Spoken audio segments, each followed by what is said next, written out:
पाकिस्तान और अफगानिस्तान के बीच काफी लंबे समय से खूनी जंग चल रही थी। दोनों देश आए दिन एक दूसरे पर गोलियां बरसाते, बम बरसाते और ना जाने कितने सैनिक, कितने मासूम इनकी दुश्मनी में मौत के घाट उतर जाते। इस बीच कतर ने एंट्री ली और सीज फायर का ऐलान हो गया।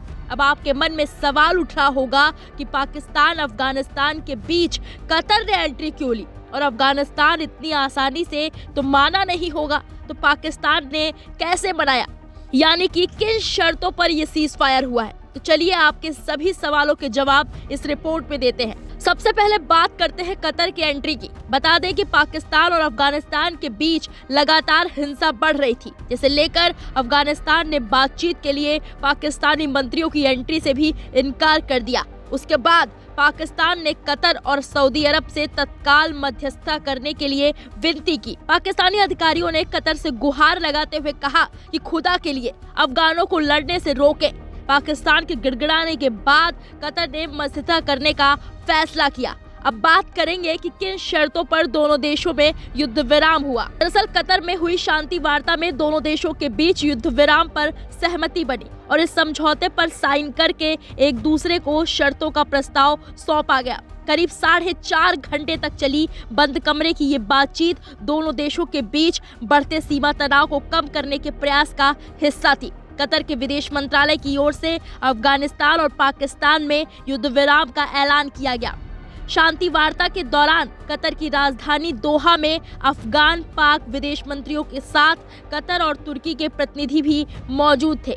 मीडिया रिपोर्ट्स के मुताबिक पाकिस्तान और अफगानिस्तान के बीच एक हफ्ते के अंदर दोबारा बैठक की योजना भी बन रही है, जिससे ये साफ हो गया है कि तमाम मतभेदों के बावजूद दोनों देश संवाद बनाए रखना चाहते हैं। बैठक की शुरुआत कतर के एक वरिष्ठ अधिकारी ने की, जिसके बाद दोनों देशों के बीच सीधे बातचीत हुई। बातचीत के दौरान पाकिस्तान ने अपनी शर्तें रखते हुए सीमित संघर्ष विराम बढ़ाने और अपनी सैन्य आवाजाही के लिए सुरक्षित कॉरिडोर बनाने की मांग रखी। वहीं अफगान तालिबान ने अपनी शर्तें साफ करते हुए पाकिस्तान की सीमा पार हवाई कार्रवाई रोकने और उनके कब्जे में मौजूद तहरीक तालिबान पाकिस्तान यानी कि TTP के लड़ाकों को सौंपने की बात की। तालिबान के प्रतिनिधि ने कहा, हम अपने देश की सुरक्षा करने के लिए बाध्य हैं, लेकिन हमारे पास हवाई सुरक्षा नहीं है। वहीं कतर चाहता है कि दोनों देश किसी पर आरोप लगाए बिना एक संयुक्त बयान जारी करें। आप लगातार देख रहे होंगे कि दोहा वार्ता से पहले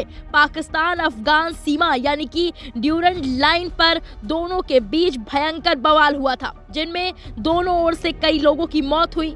हाल फिलहाल में 48 घंटे का युद्ध विराम खत्म होते ही पाकिस्तान ने एयर स्ट्राइक किया था, जबकि अफगानिस्तान ने इन कार्रवाइयों को अपनी संप्रभुता का उल्लंघन बताया। तालिबान सरकार के प्रवक्ता जबीहुल्लाह मुजाहिद ने पहले कहा था, पाकिस्तान सेना की बार बार की कार्रवाई हमारे धैर्य की परीक्षा ले रही है। इस बीच पाकिस्तानी सेना प्रमुख आसिम मुनीर ने कहा था कि तालिबान को अपने प्रॉक्सी समूहों को नियंत्रित करना चाहिए और हिंसा की जगह स्थायी शांति को प्राथमिकता देना चाहिए। जबकि पाकिस्तान कितना शांति प्रिय है, ये आपसे और हमसे छिपा नहीं है।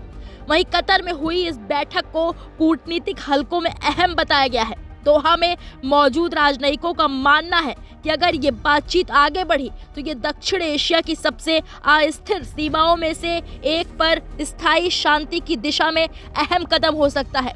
फिलहाल इस पूरे मामले पर आपकी क्या राय है, हमें कमेंट बॉक्स में जाकर जरूर बताएं।